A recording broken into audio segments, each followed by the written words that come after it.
The ability to put two people in a room. I see that person over there. He's a big person in the industry. My guy needs him. I put them two together. They do a deal, and I get a percentage. So it would be a contract. I'm gonna be honest with you. It don't be a lot of contracts. It's a cash industry. Like, why the artists not making good music anymore? I really blame the consumer. Damn. Definitely looking forward to your book dropping on 7/27, which is also your grandmother's birthday. And due to the system, fears, and just stuff put on you that you can't shake off, this book will help you with that.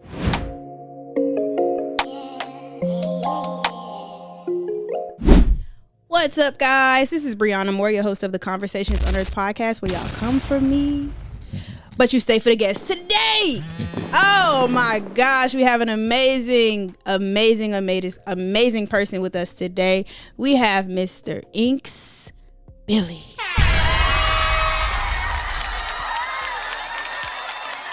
Thank you so much for being flexible with your time today. No problem, man. I appreciate you for allowing me to grace this dope platform you're doing for a lot of people in the city.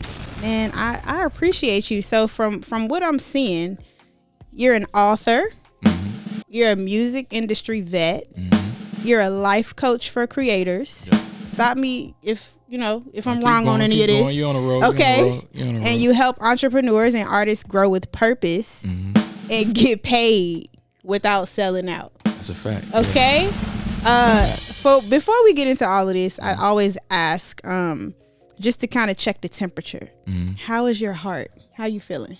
I'm feeling good. I lost my phone probably not too long ago. You did say that, Jesus. So it got my mind a little boggled, but other than that, I'm good. You lost your phone, but we never lost communication. How that work? Well, I got two phones.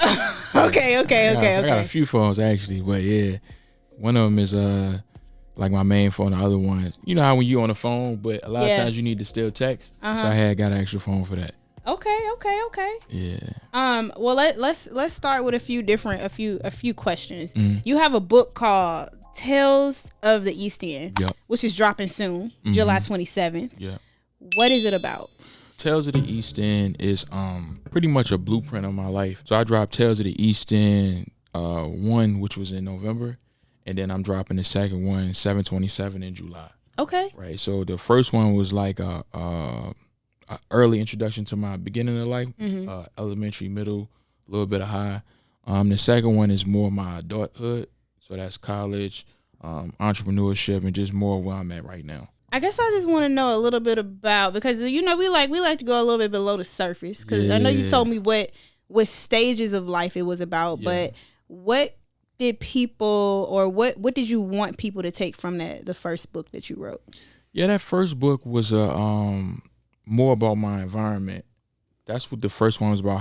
Your environment in Richmond. Yeah, environment in Richmond. I'm from the East End, Churchill, Creighton Court, off 9 Mile Road. Okay. So that book was a lot about my early childhood, how I kind of had to adapt to that environment to be able to maneuver in life. So that predicted a lot of my problems I had when I became an adult. Yeah. Okay. So that's what that was about. And just like my parents, grandparents, and people that had an influence on my early stages in life that I give a lot of credit to. My grandmother, I was raised with my grandmother. Mm-hmm. She took care of me for the most part of my life. My mom was in and out of my life. Got you. She did a lot of time, was in the streets.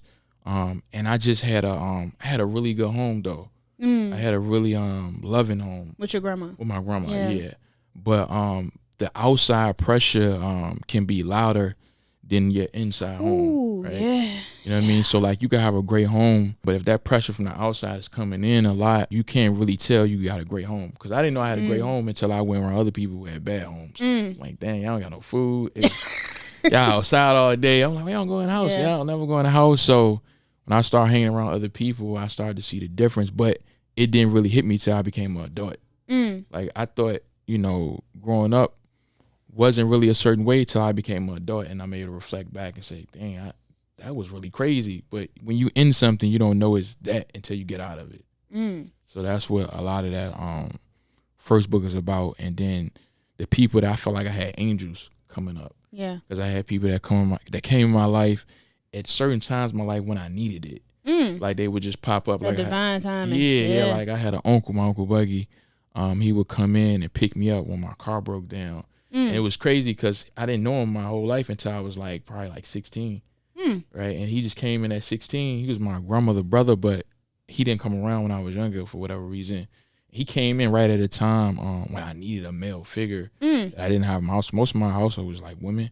Yeah. My grandma had like 6 or 7 girls. Oh. Yeah. So no men. Everybody just women. So I had that type of spirit and energy in the house where it's just all women. You know, women can be very combative. And, you know what I'm saying? Like, it's no male energy in girls, are we combative? Yes or no? You know what I'm saying? Put it in the comments. A lot of arguing, cussing, fighting. And, so when he came in my life, it was really good for me to see something different. I mean, I seen male figures, but it was outside. It wasn't like in my presence, you know. We talked about the book, the first half of it. Now, what can we expect from this one dropping in 10 days? Yeah, on the 27th. 7/27. So 7/27 is my grandmother's birthday. Wow. Yeah. So 7/27 special to me. 7 is special to me. 4s and 7s are special to me. 7 is for completion. Right. So I feel like 7 days in a week. So it's kind of like a completion to my story within this series. You know, the first one has been the second one. So this one is more about entrepreneurship, adulthood, how to navigate your journey, and how to really operate in your purpose. I feel like a lot of people get lost in this world. Yeah. And due to the system, fears, and just stuff put on you that you can't shake off, this book will help you with that. You know, so that's why I'm putting it out. I didn't discover a lot of this stuff till I hit a certain path in my life, right? Trying to kind of attain everything that I wanted, which I was able to get, but I still wasn't like happy once I attained it. So I was trying to kind of figure out what is happiness. I didn't discover that till later in life, because coming up, happiness is the things you feel you don't have, you know, like money and cars and clothes and women and jewelry. Like coming up in the projects, that's really it. Yeah. Like if you get that, that's the goal. You lit. Yeah. You know what I'm saying? Like, so that was like my outlook a lot for a long time, because I didn't have it. So I feel like if you get it, then that's it. But then once you get some of those things and you still are not happy, you don't know where to pivot, you know. So that's what this book is about. Like, okay, once you achieve certain things in your life, what's next? Or once you lose everything that you thought was something, where do you go next? So yeah, in that book I talk about both of those, getting to a certain point and then falling all the way back down and trying to maneuver your way to get back up. Ooh, let me tell you something. Because you walked in here, you got this nice outfit on. You got all these tattoos. Yeah. Do people usually think that you have all of these amazing internal thoughts? Nah, they don't. They think I like my tattoos. They think because I got tattoos, I'm a certain way, which I don't fault nobody for how they perceive me, because you only perceive people based off who you are and your perspective. Your perspective might only go a certain range based on your availability to people that kind of can pull you or shrink you. You know what I'm saying? So I let people kind of think how they think, and once they talk to me, they may get a different perception. So yeah. Yeah. What kind of glasses are those? What is these, Gucci's? Okay. Yeah, it's got some Gucci's on. I like nice shit now. I like those. I like nice things, you know. I asked because I knew they was something. Yeah, definitely. Okay, so we got the book out. Yeah. And you're also a life coach for creators. Yeah. Tell me about that. Yeah, so I'm a life coach for entertainers and creators, because in the music industry, it's really an industry that's not for a lot of people, if I'm being very honest. Yeah. It's really for the 1%. You have to be a certain type of individual that can really maneuver through some low lives. Because you got to think the music industry, there's no qualification, no type of education, no type of nothing to get in it. You could really, you really could be somebody who that's true used to rob and kill people, and the next day you lit. Those habits don't really disappear. You just got money now. Agreed. So the music industry, you need somebody that can give you direction and put you on a path so you don't get lost and sucked up in that. Because it is an industry that you can get in and get lost in, because you can get money real fast. You can get fame real fast. And you could be from the bottom of the bottom, and next day you at the top of what you think is success. Yeah. So a lot of times people will get to that point and then they fall fast. So me being a life coach, I'm able to kind of guide people from a inside out. Most people in the industry operate from the outside in. So in the industry, you lit when you got things that look good. Yeah. You know what I'm saying? Like, you know, cars and jewelry, like, because to get attention, artists feel like sometimes they have to live outside of their self to like get attention. And I'm not saying that ain't true, because you might got to do that. I'm not going to say like you don't have to dress a certain way or act a certain way to make people look at you, right? For whatever reason, people don't just look at common people. I don't know, like, even if they really good and talented, but if you just got on just a regular, people just probably walk right past you. You know, so a lot of times artists have to put on to at least get attention. The thing is, they get stuck in that, and now they're not able to get out of that. Yeah. You know, so having somebody like myself, because I experienced the industry from different rims, like I experienced the industry from like the bottom, like the independent artists, but I also experienced it from like the top artists. So I seen the difference, but I also see what that artists do that they need. You know, so I'm able to give advice from both perspectives, from the bottom and the top. Okay, so let's just say I'm a new artist and I just hit it big. Yeah. But I don't know nothing. And I haven't really grown up with a lot. My mom's not in my life. Grandma raised me. I have all this fame and all this money, and I'm coming to you for help. Where would you tell me to start?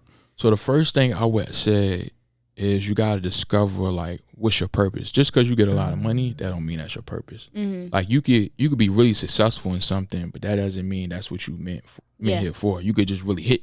You could hit the lottery, and most of them people don't and go broke the next the next year. So a lot of people associate success and positions with like their purpose, and it could be, but most of the time it's not, because the people that have a lasting effect on us, I don't think they was that rich. Right, the people we talk about today, you know, the Martin Luther King, the Malcolm X's, the people we talked about that's still here today, that's name is still relevant. I can't say they had millions and billions of dollars, right? So I don't think money equals your purpose. So I would say the first thing you want to do is figure out what is your purpose. Now, music could be your purpose, because I do believe that the universe, because it can't talk out loud, that it speak through us. The universe talk out loud.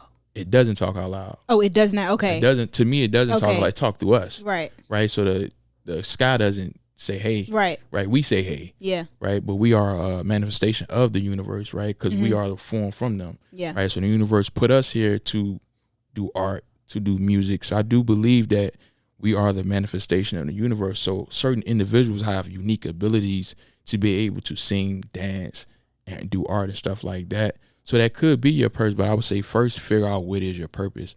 Once you do figure that out, figure out what makes you happy. Unattached from things that you can lose. So one of the things I learned, and one of the reasons why I'm actually a life coach for entertainers and creators, is because I had to figure out sustainability. Right? So like when you attach your sustainability to like things you can lose, you can be very unhappy. Right? So if my sustainability depended on what I had in my pocket, tomorrow I might be in a bad mood because what I had in my pocket gone now. That's true. Right? So figure out what can you do to create sustainability. The music industry could hate you today and love you tomorrow, and vice versa. You might be the biggest artist today, like Drake, for example. Might be the biggest artist. You might broke every record, and next day everybody hates you. Dang. That got to be a tough pill to swallow. They not like us. They not like us. That's crazy. Yeah, worst song is on the biggest platform of sports in the world, right? Like this song, that's wild. That's a hard pill to swallow. Definitely. And if your ego attached to that could be detrimental to your mental health. Yeah. Even if you're the richest, most famous person in the world, if your ability to think and move and live is attached to that, and everybody talking about your hatred, I'm not sure how you can maneuver in that. Yeah. So I teach artists you got to create sustainability attached to something that you can control. And you can't control other people. You can't control really your success. The only thing you can control is your attitude, how you show up, and what you do day to day. So what would you tell Drake right now? Like if he was his life coach, he was like, hey, Inkz, bro, this shit getting hard. Yeah. What I'm supposed to do? I would tell Drake, you need to move on. You know what I'm saying? You need to move on, man. You know, you took an L. Yeah. Just move on. Keep on creating. Yeah. I think Drake is just Drake. I mean, some people are too big to fail, I feel like. Yeah. You know, like he's global. Yeah. And we've had this conversation on the podcast, well, me and another person, and I'm just like, yo, I honestly would not have thought Kendrick would have ever been bigger than Drake. Like Kendrick is kind of like that backpack type of rapper, and you know, he's got some good songs out there, but Drake makes hits. Yeah. And I mean, he goes on tours and he sells them out. But then people were saying like Kendrick is this Pulitzer Prize winner, and so like maybe I just didn't know, but I think like a lot of people, I just didn't know how big he was until this. I didn't think he had that in him. Me neither. I don't know where he pulled that one from. He pulled that John. Somebody must have pissed him off. But we're gonna take a quick break. We'll be right back. Okay. And we are back with Mr. Inkz Billy. And as you all know, this is a financial podcast. Mm-hmm. To be clear, Richmond, Virginia's #1 financial podcast. So that's crazy. Let's get into this next question that I love. What is some financial advice you would give an 18-year-old? And it's a 2-part question. Mm-hmm. What were some financial highs and lows for you? Yeah, I would say as an 18-year-old, you want to do much as possible. Like you want to try different things, right, to see what really fits you. Like, so if I was young and I was 18, one, I would try to see if I could stay at my crib as long as possible. My overhead. Like, I want to keep my overhead super low. Oof. Right? If I can. Now, most people, they might can't. But if the parents, you know, if they can hold it down for a little while. But you know, that's something in the Black community that we don't talk about enough. Yeah. We don't get along with our mamas and daddies. And we move out, and then, you know, other communities are not doing that. Yeah. And we be ready to leave at 18, though. We be ready to get up out of there. Or kicked out. Yeah. I'm going to just say that. Yeah. Especially the boys, I feel like. Yeah. 18, you ready to get out there. Well, I don't know, because sometimes the boys be mama's babies. Yeah, I have seen that. I have seen that where sometimes the mama don't even want the boy to go. So they got like a real tight-knit relationship. Yeah. So I have seen that if you can pull that off, man, pull that off. Yeah. Right? You know what I'm saying? Like, rent really ain't fun. You know what I mean? I'm just like, it ain't fun. Like, it's cool because you get to have your own space. You can walk around your drawers. You eat cereal all day. Yep. If you want to, that's cool. But that rent, that electric, that cable, all them bills that come in at one time, no matter what happens, if you get fired, whatever you do, you still got that rent coming. Yep. Right? So I would say the first thing is stay at your crib long as possible. Try to figure out what makes you happy super early. Not what make you rich, what make you happy. Because you're 18, you got time, hopefully, right? Like, so try to figure out what makes you happy so that way you can start doing things outside of money. Because what I see is a lot of people get stuck in like this little wiggle of doing things just to make money. Like, and a lot of time you never get back to what actually makes you happy. Like, a lot of people take a job because they're in a financial bind. Yeah. Right. So like, all right, I'm gonna get to that when I get to it. But to me, it seems like they never get to it. They just get stuck in that financial bind. So I would say, you know, try to figure out early what you like doing naturally and allow the money come. I always try to ask myself, what would I do if money didn't exist? Yeah. Like, if money wasn't a thing and it didn't exist, like, how would I operate in life? Right. So I would tell people, especially if you're young, think about that. Like, if money really wasn't a thing, and let's say 300 years ago, money used to be corn. That was how they traded, how they got money, right? Yeah. So in today's world, if money was something else, how would you respond, right? Figure that out, and then figure out what it is you want to do. Do you want to go to college? Do you want to get a job?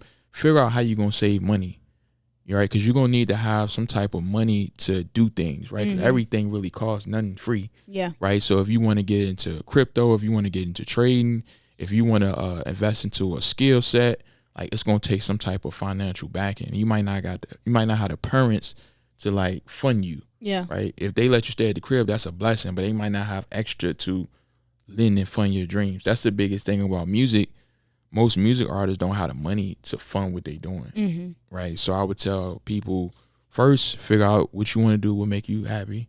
Figure out how you could save some money, keep your overhead super low, and then also make sure you you save some money. Yeah. Saving, that's the thing. Yeah. I always tell people about the high yield savings account because I think that, like, when you do have a good amount of money coming in, or if you just got, your W-2 job is paying you, pay yourself first. Yeah. Pay yourself first. So go ahead and take $50 of them dollars or $20 of them dollars. It don't even matter. $10. Automate it. The name of the game is automation. Put it in a high yield savings account. Let it gain some interest. You might look at that account 2 months, 3 months, 4 months later and be like, oh, I made an extra $20 on this, just because you're earning interest on that. Yeah. So I think that's a good thing. But sometimes we gotta have the Inkz. We gotta have the Gucci glasses. Sometimes we gotta splurge a little bit. Yeah, you gotta have some fun. You gotta have some fun. I'm not gonna act like buying nice things is not nice. I'm not gonna act like that. Like I would be a hypocrite to say, hey, you should just save all your money and don't buy anything. What's the most money you ever spent on something? I'm gonna say like when you was 18. When I was 18. Well, how old are you now? I'm 32 now. Oh, okay. Okay, me too. When's your birthday? November 3rd. You a Scorpio? Yeah. Okay. Yeah, what about you? I dated a Scorpio for a long time. Oh, wow. But a female, so I don't know about the men. But how was it? It was good. I mean, she was very cool. Biggest heart. Yeah. Biggest heart. Still one of my best friends, but very controlling. Yep. You like, yeah. Yeah. Super controlling. We want our way. Oh, absolutely. I'm a Taurus. Okay. So yeah. I'm stubborn. I'm a stubborn bull. Yeah. But I'm a chameleon though. Like I can get along with anybody. Yeah, I can adapt to anybody. Okay. But yeah, when you was 18 years old, or do you even remember that? Because that was, I don't remember the most expensive thing. I'll be honest, I don't think I brought nothing back then expensive. Okay. When I was 18. You was saving. I had no money. You ain't had no money? I had no money. You had a job?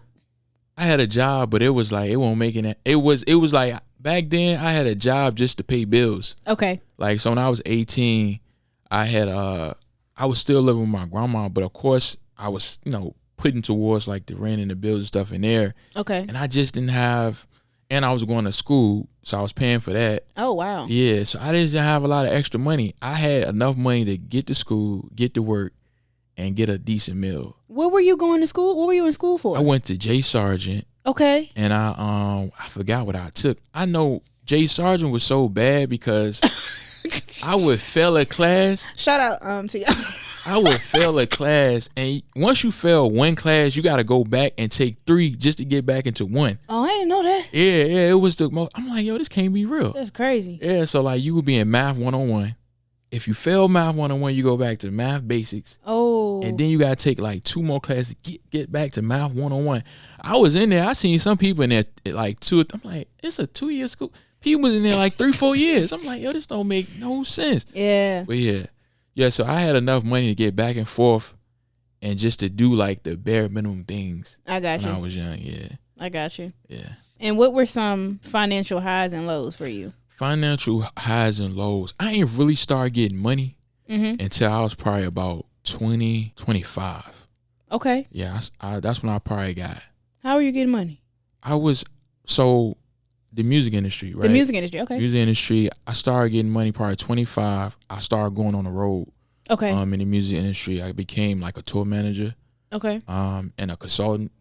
So again, with the music industry, you can make a lot of money really fast, right? Because they don't operate normal. You could be in a club 3 a.m. and close a deal in a strip club and make $3,000-$4,000 that night, and then come back the next night and make another 3-4. So like you make a lot of money in the industry, and it's unorthodox, right? So being on the road, doing shows, doing consulting, doing marketing, doing promotion, that stuff adds up really fast. So that's when I really started seeing some decent money around that age, and doing that for about 5 or 6 years definitely put me in a decent position. I would say some of my highest financial times is just buying a lot of stuff I thought was important, but it really wasn't. What was that? What you get? So I had a lot of cars. I had probably like 7 cars. 7 cars? Yeah. I had like 7 cars. I had a few cribs. I had about Wait a minute. Yeah, for real. Oh wow. Yeah, I had a few cribs. I had about 3 or 4 businesses. Okay. So I was just really spreading money all around. I didn't really know what to do with it. And it was just coming in fast. Yeah. So I just was doing what I thought, I was having fun, but I was doing what I thought, I should do with it. But I really didn't have a lot of expertise with money on that magnitude, right? You know how like you don't really have no money, and then you think you know some, and then once you finally get a good sum of money, you don't really know how to like grow it.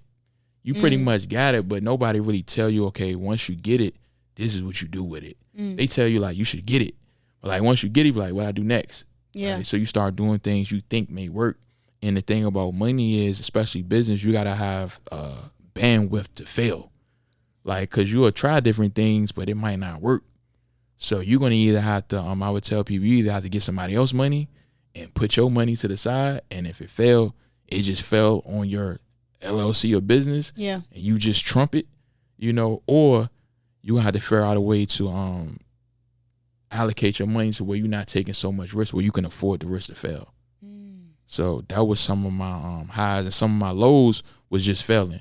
I'm not mad at failing, but it's like if I knew what I knew back then, I wouldn't have used my personal money to fund all my adventures. Like I was using all my personal money to fund everything. So yeah. Well, now I want to go back to how he was making $3,000 at a strip club, because I think me and everybody else want to understand that. So you were a tour manager. Yeah. At 25 years old, you became a tour manager, and take me. I just want to know how we got to $3,000 in the strip club. How did that happen? Like, are you, as a tour manager, are you like a la carting your services, like marketing, promotion, all that stuff? Yeah. So again, you could get so much money in the music industry because you could make money off everything. Okay. Once you start working with a known public artist, you automatically just make money. So you were working with a known public artist? Yeah, I was working with a few artists. Who was it? Can you say who it was? I was working for a guy named Troy Ave. Okay. We did some work with Def I heard Jam. of him. Yeah. We did some work with Def Jam, 300.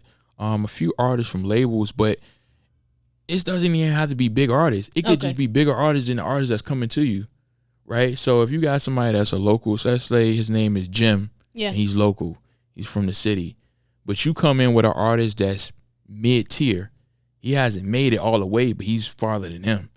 So that low artist is going to look to him for help. I'm pretty sure, because they feel they can get them somewhere that they're not. Okay. So he's either going to pay him for something, or he's going to do something to get in his presence. In the music industry, it's pay to play.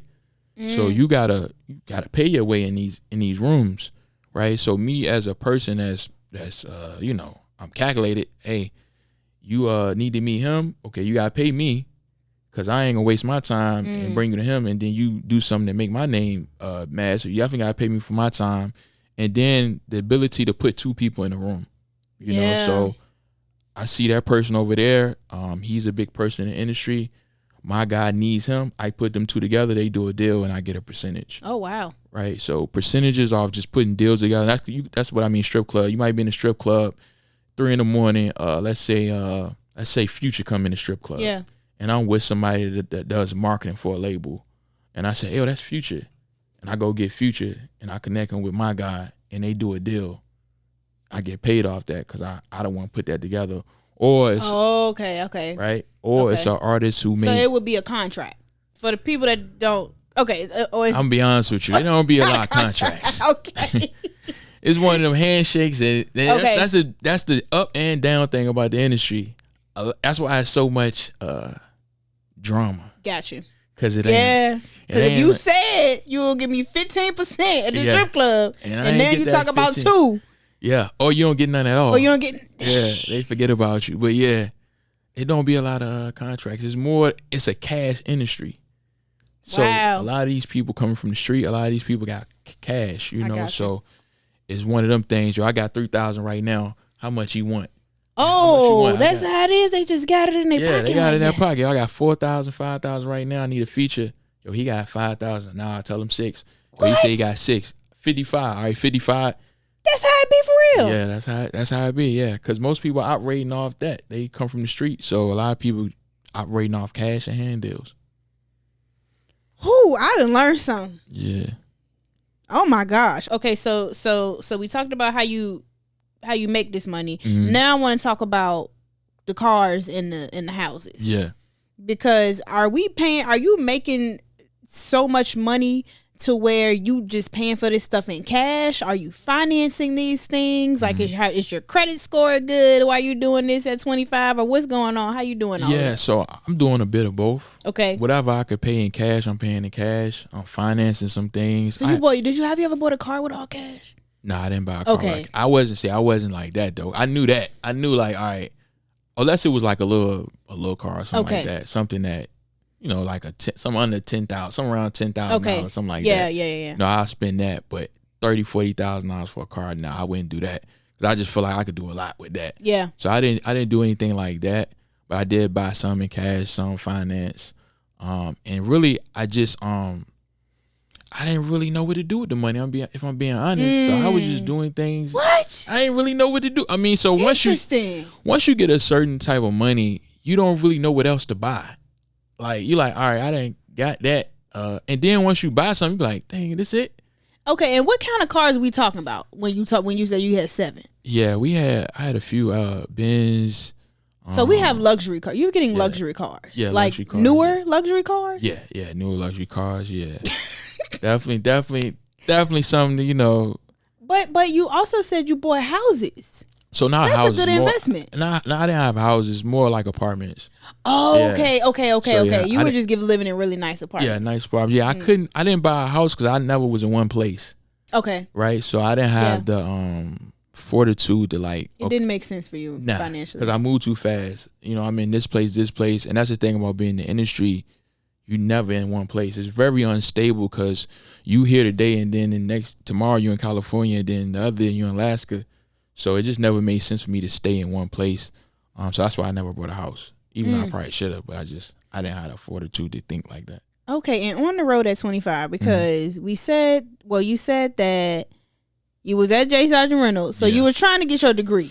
I was trying to get my degree. So how we get from trying to get the degree to being on the road? Yeah, it's crazy. Like, was it an influence? Like somebody come and get you, or it seemed like a movie, but it's not. It really seemed like a movie when I think about it. It didn't even seem real. But nah, when I was at J. Sargent, I was only at J. Sargent 2 years. My goal was to go to J. Sargent and then go to a regular college. Okay. Right. So I was at J. Sargent, but I had my foot in like music. So I didn't really know what to do because in Richmond, I'm like, I don't see nobody in the music industry. Yeah. So I'm like, I had to just work with people I did see, but that really didn't go nowhere. So when I was at J. Sargent, I really was just working like a regular job and had hopes of getting in the music industry. I'm like, if I keep trying, something gotta happen. Yeah. That was really my attitude. Like if I keep moving towards this position, like something gotta move for me. And it would move, but it just moved so slow. It was so like draining. I'm like, man, it seemed like this ain't gonna never happen. Yeah. You know, so I just kept pushing, and then I happened to get into Virginia State. So I went to Virginia State, and Virginia State V-State, shout out V-State. That kind of gave me a more open perspective. Yeah. And more people to get to. Right? So being in J. Sargent, it still was like being in the hood. Everybody that was at J. Sargent lived in the hood. So it was like going up the street, like going to the corner store saying what's up to everybody. Okay, all right. You know well, that's good that the people in the hood have that pathway. Yeah, it was like going up the street pretty much. Yeah. Okay. But it really ain't do too much. Like, so going to Virginia State allowed me to open my horizon, like see different people. Yeah. So Virginia State kind of gave me a easier way to get into the industry because I had access to more people. Yeah. So when I went there, that really gave me the ability to kind of get out of my area. Okay. And think a little different. And once I was able to think a little different, other ideas started to pop in my head because I had the ability to like think outside of what I seen all day. So. Oh my gosh. Okay. So we at Virginia State. Yeah. And is it anybody that comes to you and like, yo? So I had a mentor. I had a few mentors. A guy named Ant. Ant was one of my mentors, early mentors. Okay. He worked with a few labels, and he probably was my first entry into the music industry. Okay. Yeah, he was probably my first entry. But how the music industry worked, nobody really this is what most artists don't know. Nobody will ever put you on. They'll give you an opportunity, but it's kind of like, I'll put you in a room, but you gotta work it. You gotta work it. So even if I give you, I will open the door for you, and you lucky if they do that. But I was fortunate. I had somebody to say, hey, I ain't gonna do everything for you, but I'm at least crack the door for you. You gotta go in there and figure it out yourself. So I did have that. And I was able to just take advantage of that. I'm a good talker. Yeah. And like, when you from the hood, you learn how to finesse and talk really early, right? Like off the porch. So when you got that ability, you can go in any room and do what you need to do to get out whatever situation you're in. Unfortunately, that backfires on you as you grow. You know, learning how to finesse, talk, and hustle is not sustainable. So when I got older, I learned, okay, for me to be in business, I have to change my operating system. But that in the music industry, that works. Like being able to close deals, talk, negotiate, be stern, know how to maneuver in different rooms around different people. Those things really are important in that industry. So yeah. Oh my gosh. Okay. So how to finesse and fast talk early. Yeah. Cause I done got caught by some people that did that real bad in real estate. In real estate. Yeah. Like, just a quick talker and saying, oh, we need this much money for this, and then I need you to send it to me, this, but my guy coming at like, you know, like I didn't know at that time it was a finesse because it was so smooth. Yeah. So I'm just wondering that, like, how does one learn that? Is it just being around a lot of people that's doing that? It's being in like survival mode. Being in survival mode. You be in that survival mode and you got to figure it out. And you only know what you know.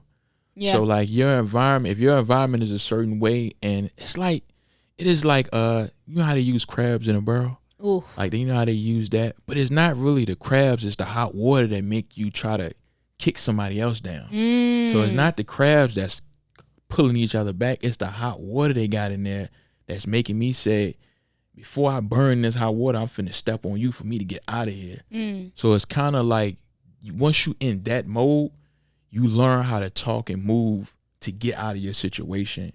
The bad thing about that is it's not sustainable, because when you're young, you learn to lie, cheat, and steal. Some people will kill to get out of that situation, and I can't fault them or blame them for that. But I just would say, as you get older, you're gonna learn you're not gonna be able to do it. It's not gonna get you to the next level. It'll get you to a certain level. You go very far doing that. Yeah. But it's gonna come to a time where you kind of gotta face your your past mistakes that you done did. So I would say just being in survival mode, you're gonna learn how to talk, or you're gonna be on the other side of it. Yeah. And that could be, you getting taken advantage of. And what's some that you just remember you talking yourself out of? Like it was the best talking you ever did to get out of something. Getting out of something. Anything. A problem, an issue. I would say in the music industry, it's real political. And depending on which side you're on, it can get real fast. Because again, it's coming from people out the streets. So you being on one side of it, it could be a little difficult if the person you work with has, real enemies out here. And some people have real enemies, and you might be in a situation like me being in a situation. If I work with somebody, I'm not them. So I'm not taking on their identity, right? And their values and morals and codes. But because I'm with them and you on the other side, you don't know that. So you may approach me on the same type of time, not knowing that this is business and I'm not him. So you're going to have to talk your way out of, you might have to talk yourself out of situation to de-escalate the problem. So sometimes I found myself in positions where it didn't go bad, but it could have went bad with me maybe responding a certain way. I could have caught me on a bad day and my attitude might have been short that day. And if I reacted in a certain way, it could have went another way. So that's the thing about the industry, working with big, a lot of people chase to work with bigger artists, and you got to take on their problems. So if they got issues in the street, then you might got issues in the street. Oh, Lord. You know what I'm saying? So it's like you got to kind of know how to maneuver that path. And when you come from the hood, you do know how to maneuver it, but it's just like, this is your business, so you got to figure out, okay, what's my life and what's my business life? Or do you want to intertwine the two? Yeah. And when you're doing that, like when you were a tour manager, did you have an LLC or anything, or you just operating straight off? Okay, just straight off of hand and cash.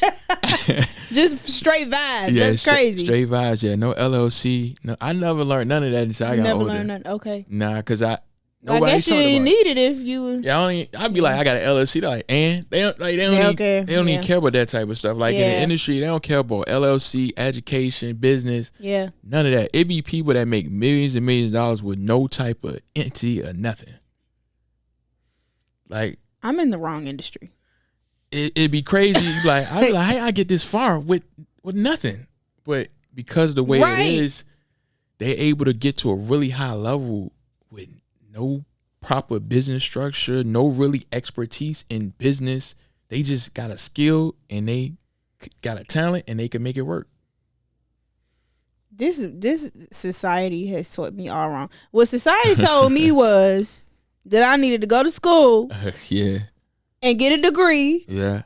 And get a good job. Yeah. And you sitting here telling me that it's people that just got a talent and a dream. Yeah. And just making it work. Yeah, that's it. Gazillionaires. Yeah, gazillionaires. Now, I'm not telling how long that's going to last, though.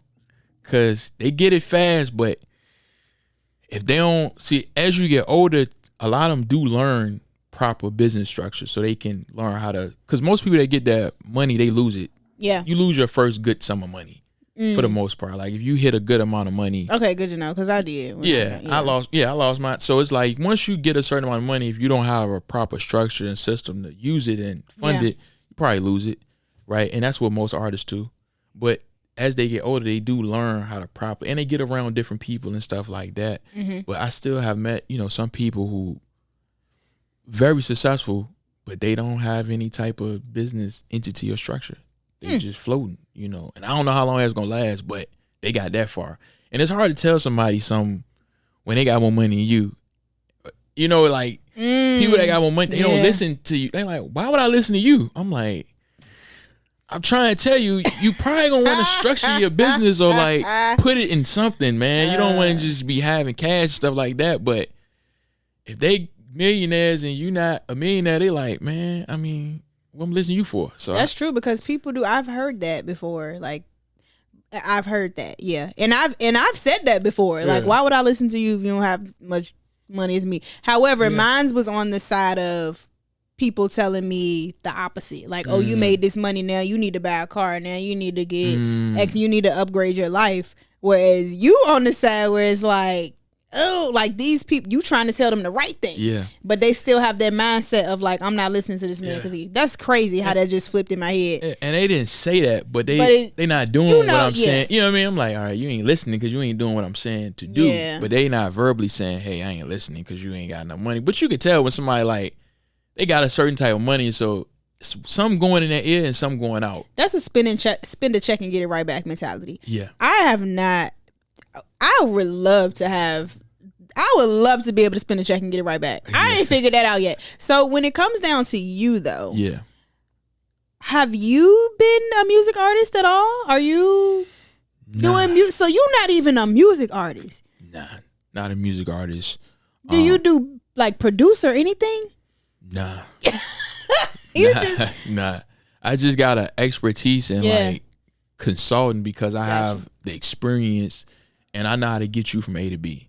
So most people will pay to get from A to B. Oh yeah. Right. And most people will pay to skip the process. Right. In anything. So I tell people if you got an expertise in a certain background, you can be a consultant in it. Yeah. Because you know it. Especially if you lived it and failed in it and gained success in it, you can really make, money in that. But you haven't though, because you've done. I mean, like as an artist, you haven't done it. But I guess you've helped people. So I haven't been an artist, but the thing about the music industry, the business and artistry is different. Oh, okay. Yeah, it's two different things. Okay. Right? So you could be an artist. That means you're really good at making music. Yeah. But that's like having a Lamborghini with no wheels. You just got a nice car. It ain't going nowhere though. Okay. You know what I'm saying? So you got to go get somebody else to make it go somewhere. And I'm the person that can make it go somewhere. So you well connected. Yeah, for sure. Most definitely. Most definitely. So like you can have a nice car, but no gas, no wheels. That motherfucker, it's stuck. Yeah. Right? So you got to go get some gas. You got to get some wheels. and you want it to look nice too. So you gotta get somebody to make it move for you. So that's why the business side is very important. And without that business side, the music is just. So, and now we gotta talk about the business side. Yeah. What's the number one thing? So people listening right now, the music artists listening, or somebody trying to break into the industry. What is the number one thing on the business side as a creative that you think that we should know? The number one thing. It's so many things. I would say the number one thing is you want to make sure you read everything. Right? Now, again, coming up, there's not a lot of paperwork. Now, I would say now is different. Yeah. Because the education, mind you, when I was doing this, the education wasn't out there. You literally had to know somebody. I got you. Right? Like, so and this wasn't even that long ago. We talking maybe 10 years ago. I started doing it 2014, around that time. So probably like 10 years ago, 10, 11 years ago. Now, there was not a lot of education out there for like, if you wanted to get into it. Like right now, I can go to ChatGPT, I can go to Google, and I can look up how do I get into the music industry. It probably give you a detailed script of how to do it. Back then, that was not existent. You would have to find somebody to do that. And then if you coming up in somewhere like Richmond, the likelihood of you bumping to somebody that's actually in the industry can do something for you, probably slim to none. Yeah. Right? So back then, it was more of hand-to-hand cash, and it's still like that, but I would say now, because people, especially independent artists, are more aware, and they seen other people fail in front of them online, now they are more aware. But I would say the number one thing is you just want to make sure your paperwork right. Okay. Right? That's the number one thing in probably everything, but specifically the music industry, because it is cutthroat. Okay. And I saw something that happened with Fabio Foreign and Mace. You familiar with that situation? I'm not familiar, but I did hear about it. Okay, I think Fabio, Mace let him sign a contract. The contract was $5,000. Oh man, yeah. And Fabio was very excited about that $5,000. Yeah. He was like, "Yo, I ain't even had no money. Like that's a lot of money to me." Yeah. But then I guess he told a few people about it, and they were like, "You crazy? You crazy out your head?" Yeah. So. And then I've heard about situations too where you do look over your paperwork. Like you have a lawyer to look over your paperwork. Yeah. However, if I'm paying my lawyer $500 an hour, $500 an hour, but this music industry label is paying their lawyer millions, sometimes they can sway that lawyer to get their client to sign a deal. Yeah. Yeah. So I just want to know if you've seen any of those things happen, or like how to prevent those things from happening, if you've seen them. You got to get your own lawyer. That's super important. So you can provide that too. No, I don't provide. You don't. That. Okay. No, I don't provide anything law. Now I do know good law. I do. No, know I'm saying you can connect. Oh yeah, entertainment lawyers. Yeah, if you need an entertainment lawyer, I know entertainment lawyers. Okay. But yeah, you definitely want to get your own lawyer. The label will always have lawyers, of course, but of course to me that's compromising, like because we shouldn't have the same lawyer. Yeah. Like, absolutely not. You know, so I would say definitely get your own lawyer. But I have seen situations like that. But if I'm being very honest, when you coming out the hood, you're gonna take anything, right? Like because you don't have the mindset to think outside of that. If you never really had $5,000, now most people say I ain't taking $5,000, and I could say that too. But if I'm in a bond, I never had $5,000. I'm trying to get my mama out the hood. They thinking I'm gonna take this $5,000 and buy whatever I'm gonna buy, and I'm gonna flip it into something else. I just need this front money to get me in the door. That's what I'm thinking. He was thinking. There's no way he thought $5,000 gonna change his life. I'm just thinking he thought $5,000 get me in the door for me to do whatever I need to do to get to where I need to go. Yeah. Right. And it's doing music, something I love doing. So why not? Right. So I have seen that situation, but in most of those situations, artists take anything. They don't. They look at paperwork. But let's really. be clear. Okay. What kind of artist? We gotta be real honest about this situation. Like, is it because I don't know how what other ethnicities you've worked with. Yeah. So have you worked predominantly with black artists? Yeah, predominantly black artists. I never really worked with too many outside of the hip hop rap industry. So I'm talking. I just don't hear this conversation happening in other communities unless they just probably don't talk about it. Yeah, probably don't. I'm just thinking because we come from we just trying to get out. Yeah. So we looking for any avenue to get us up out of there. Mm-hmm. Right. So most people, you get a contract, you probably don't read the contract. It's in all these difficult words, so you don't understand it. And you got real pressure coming from outside. So a lot of people, they in real tight bonds that it's so tight, they willing to do whatever to get out of it. So in that instance, what would you say as the coach? I would say you're gonna have to gather yourself, right? And that is a root from fear. So like that's like your mind telling you that that's not really real, right? But if you got that type of pressure on you, I know you feel like it's real. Yeah. But that just means when somebody is operating like that, I know for a fact you don't fully believe in who you are. Because you are acting very urgent, as if you don't have time to read and go through things. So if the pressure is on you like that, I know for a fact you operate out of fear. Yeah. And scarcity.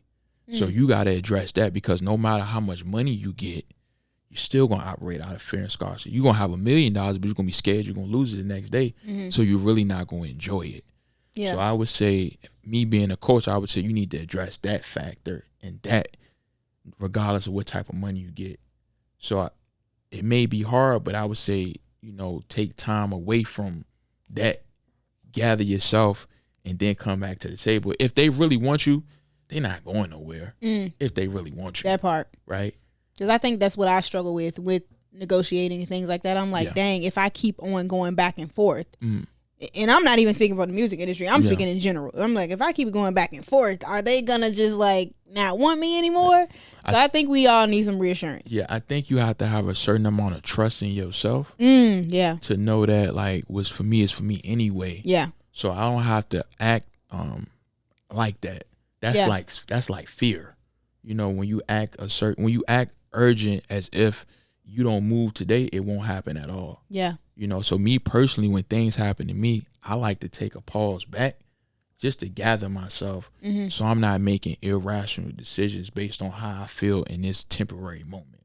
I got you. So, and that's the thing, that's why I said when you coming up, you got to kind of erase the hustle, finesse mentality, because to really get good deals, you got to have patience, and you got to have the ability to have a conversation with somebody, going back and forth with them without it going, other places. Okay. And your nails look really good. Do you get manicures? Nah, I don't. You don't? Nah, I just keep them clean. You know what I'm saying? Keep them clean. You don't get like pedicures either?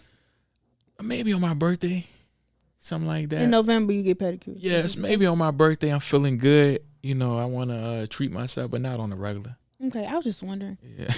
How do you feel about Richmond, Virginia in total, as far as business, living, etc.? Yeah, I really like where Richmond at right now. You like it? Yeah, okay. I like where it's at right now. I was not expecting you to say that. Yeah, I wasn't a fan of it. Music. Yeah, I wasn't a fan of it for a very long time. It's just because my industry, it didn't work here. Okay. So I always believed like Virginia, Richmond was more real estate, healthcare, government, medical field. I always believed it was those type of things. My industry, entertainment, music, it just was really hard. And I'm talking like 10 years ago. So now to me, it's a little different. You do have a lot of people that's doing a lot of great things here now. Yeah. But if you go back years and years ago, it just was difficult. Right? So for my industry, I wasn't a fan of it. I would have to travel, to get places and do things. And if you listen to every artist that really made it out of Virginia, they had to travel and get broke in a different state because it just wasn't here. You know what I'm saying? But now I really like the community, people like you, that's building and kind of connecting with other people and kind of bringing everybody together. So I really like where it's at. I appreciate that, and I think I just came at a time where this is new. It's a new thing. So I mean, there's been people doing podcasts forever in Richmond. I feel like, but I kind of came out swinging. Yeah, I don't want to go with the flow. I want to create the flow. Yeah. Especially what we're doing with the live shows. So I appreciate you for saying that. But I have heard that it was something that Pusha T said actually that I reposted. And he was talking about Virginia specifically. Yeah. He was like, everybody that got big in Virginia had to leave Virginia. Yeah. As far as music artists go, I'm talking about, I don't know who he was talking about. He didn't name any names, but I'm thinking, of course, Chris Brown. Yeah. Missy Elliott. Yep. Pharrell. Yeah. What's the Tyra B. Yeah. Trey Songz. Like I'm thinking everybody. Why do you think that is? I don't know. You don't know. I don't know. I left. I left. I went to New York and maneuvered up there, and that's how I got my break.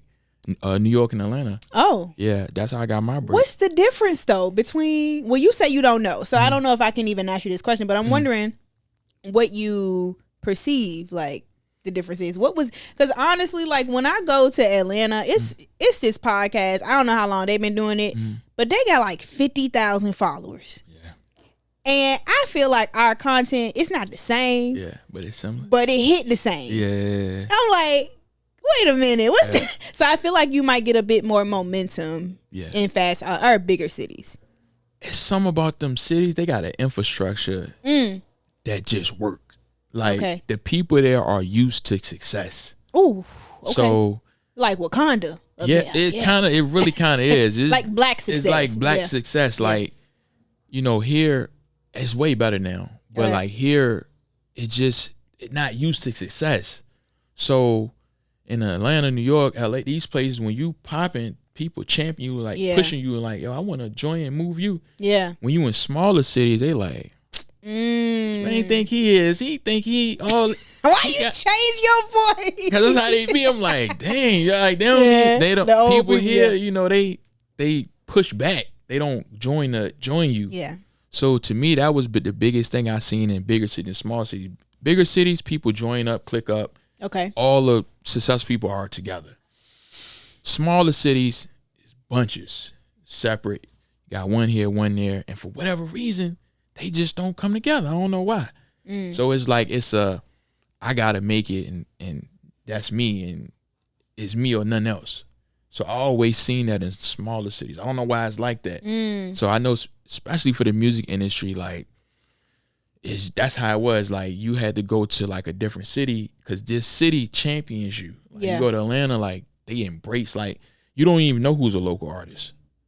Everybody look the same. You don't know, like you know, they support the local artists. You go to a smaller city, you can tell who's the local artist. Like they stand out like a sore thumb. You know, so you know. That is, to me, that's the difference. Bigger cities come together. Not that they come together, the people that's doing things come together. Like Richmond is doing now. Richmond is doing it, and I think that's kind of where I'm fitting into all of this, because I don't care. Like, I'm going to work with, if you into finances and you're doing good business, because that's another reason why I started the podcast, because this podcast was birthed out of a very bad business deal, and I'm just saying some of the biggest blessings come from the worst business deals. That's a fact. Because you get that, you know, you get that sweat equity, and you learn, you know, unfortunately, you learn who to trust and who not to trust. So, I mean, like even with the live podcast, like I'm working with Eric from Master Your Moment. I'm working with Elise, who's a commercial real estate broker. Before this one, it was Xavier Gary, who's a one of the first black athletic directors at Carver Academy. So it's like, if I'm finding people and I know y'all are cool and we can have a good conversation, just like you, like, you know, I never know where this could go. Me and you could connect on something. And I like, and you know, just after you have a conversation with somebody for an hour, it's really hard not to be friends with that person, especially if it's a good conversation. You know what I'm saying? How you just walk past somebody? You can't. Like, you gotta say something. Yeah. And if you know what I'm saying, if one of us has some motion going on or whatever, I don't mind pulling you up and be like, yo, come through. Like, come meet some people. 100%. Let's do some fire round yes or no questions. Yes or no? I feel like I know the answer to this question. Okay. Would you go broke to fund a dream? Of course. Most men would, I feel like. Of course. Most men, ambitious men. Give everything up. Is credit more powerful than cash? Is credit more powerful than cash? Mm-hmm. It depends on your perspective, the economy. For you. For me? Yeah. It depends on where I'm at with it, because you like OPM. Yeah, like, so credit is, I would say yes. Okay. But I done seen certain economies where the interest rates won't really hitting like that, and people was in tight spots and cash moved it. Yeah. You know, so to me it just depends on the economy. But I would answer credit for sure. Okay, I'm gonna disagree with you. I think cash is king. Okay. Credit is queen. Okay. Because let's just say we want to buy a house, the house $300,000, and you go finance it. Yeah. But I got $200K. You gonna see? I'm gonna get the. You gonna grab that? That's why. But like you said, it depends on because some people want that, that seller financing type of situation where you go keep getting money. That's what is that, an annuity or something like that? Yeah, I think so. Something like that. That's anyway. I'm not gonna get into that. I'm not a financial advisor. Please consult a professional before you make any investment decisions. Go holler at them. Can money buy peace? Oh no, sir. Okay. Well, you did say that. Yeah. Would you sign a deal with upfront cash but no ownership? Never. Really? Never. No ownership at all? No ownership at all. Not even a piece of it? Nah. See, because from a long-term perspective, I'm hit. But I was thinking because you've done that before with deals where you've got cash on hand. Well, see, I guess it depends on what perspective. We talking about, okay. Okay, so if I'm thinking from an artist. Okay. So from an artist standpoint, nah. Okay. Because you live off your catalog. Ooh. Right? So if you don't have no ownership in your catalog, once you finish doing music, because music only lasts a good 3 years. Like, you only stay at the top. Maybe you lucky if you get a year, but now, yeah, like you. I feel like back in the day. Oh yeah, I'm still playing Whitney and Bobby and all them. That was a different type. That was of a music, different type of music, yeah. Right, but now you lucky if you stay around for 2 or 3 years. Why is that though? Like, why do artists not making good music anymore? I really blame the consumer. Damn. Yeah, I blame the consumer. Well, excuse the hell out of me. Yeah, I blame the consumer, man. He looked at me and said, "I blame you." I blame the consumer because it's a microwave. Ooh, generation. That TikTok, once that little they like that it hook fast. hit, they want it fast, man. And she was a fairy. You know what I mean? Yeah. That's it. That's the only part of the song I know. You're not gonna get no Whitney in 24 hours, So I think consumer wants something fast, So that type of music, it just, it won't happen in 2 minutes. Okay. You go to church? Nah, I don't really go to church. Okay. I was just asking because I was talking to a pastor the other day, and he was asking, well, for one, we had this conversation about like where is it was when Glorilla won that BET award. And he was like, man, where is the good music at? Like, why is Glorilla winning a gospel music award? Yeah, that's crazy. Let me fix your camera real quick. Okay. But keep talking in the mic so I can see your perspective. That's crazy that it came down to Glorilla winning a gospel track, because I didn't even know she do gospel music. So that's definitely crazy, but I just think music, again, because people don't like listening to music outside of 2 to 3 minutes, it's just hard to make Michael Jackson type of music in 2 minutes. So I feel like as we get faster, as things increase, as technology increase, things will take a hit, like music, because again, you ain't got 4 or 5 minutes for a song no more. You don't even do videos like that no more. You do shoot and run, shooting guns. Like, you got one camera and one picture and that's it.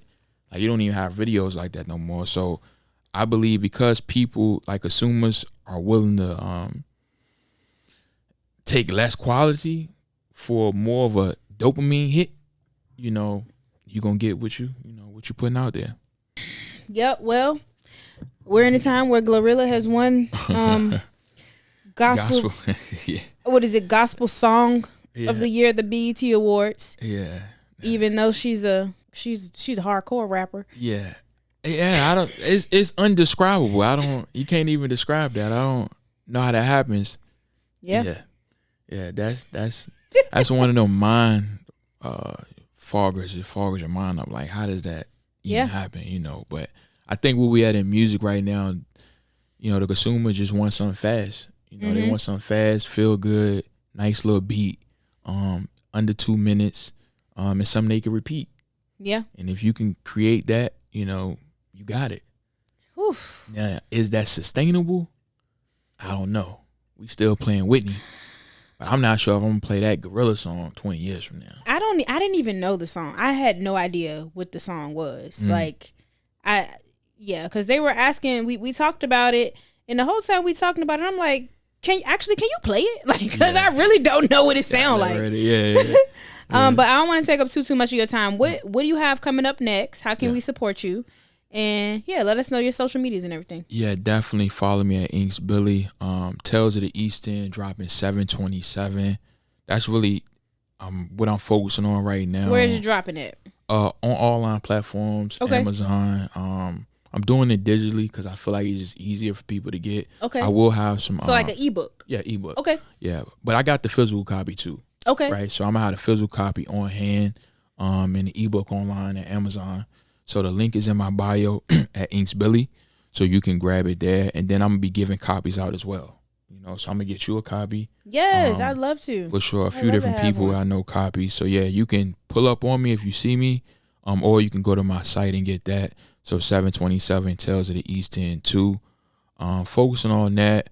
Working on this nonprofit that I got coming up. Okay. Still trying to put that in place. I just been seeing a lot of people do dope things, do nonprofits. Yeah. Right. So like the way they structuring it, the way they doing events, all this stuff is going through a nonprofit. Yeah. Right. So really been working on that as well. So we'll be doing some events. Yeah. Pulling different people together like you. Yeah. So working on that and my book, and that's pretty much the focus right now. I love it. And the way I like to end off is I would love for you to leave us with a quote or just, a saying or whatever you listen to, just something that hits you, that's been getting you through it. I want you to leave us with that. Yeah, I would say my motto is cost over price. I always value the cost, not the price of something. Right, because the price of something is what you see. It's the short-term value of something, but that cost is what's going to be the dictator down the road. So if something is cheap right now, 9 times out of 10, the future cost of it probably won't be beneficial to you. Right, so you might want to go and just pay the cost right now, even if the price is high, to be able to sustain and do the things you want to do. So I always say, and that's my motto, cost over price. I love it. And I got a quote for y'all too. I saw somebody on Instagram say this earlier, and I literally wrote her, and I was like, I'm gonna say that on my podcast tonight. So the quote was, "You better get right before you get left." That's your heart, ain't it? Hey, that's fact. A praise break. Yeah, that's a praise break. That's a fact. You definitely better get right before you get left, because life definitely will lead you for sure. Exactly.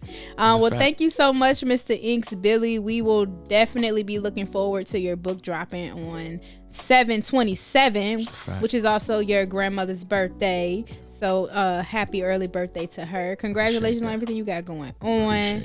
And yeah, so thank y'all so much for tuning in. This has been another amazing episode of Conversations Unearthed. I definitely took a lot of gems away. I don't know if y'all did, but I did. Fire. It's been an amazing episode. Thank y'all so much for watching. Take care of yourself. Take care of each other. Peace, blessings. Good night. Peace.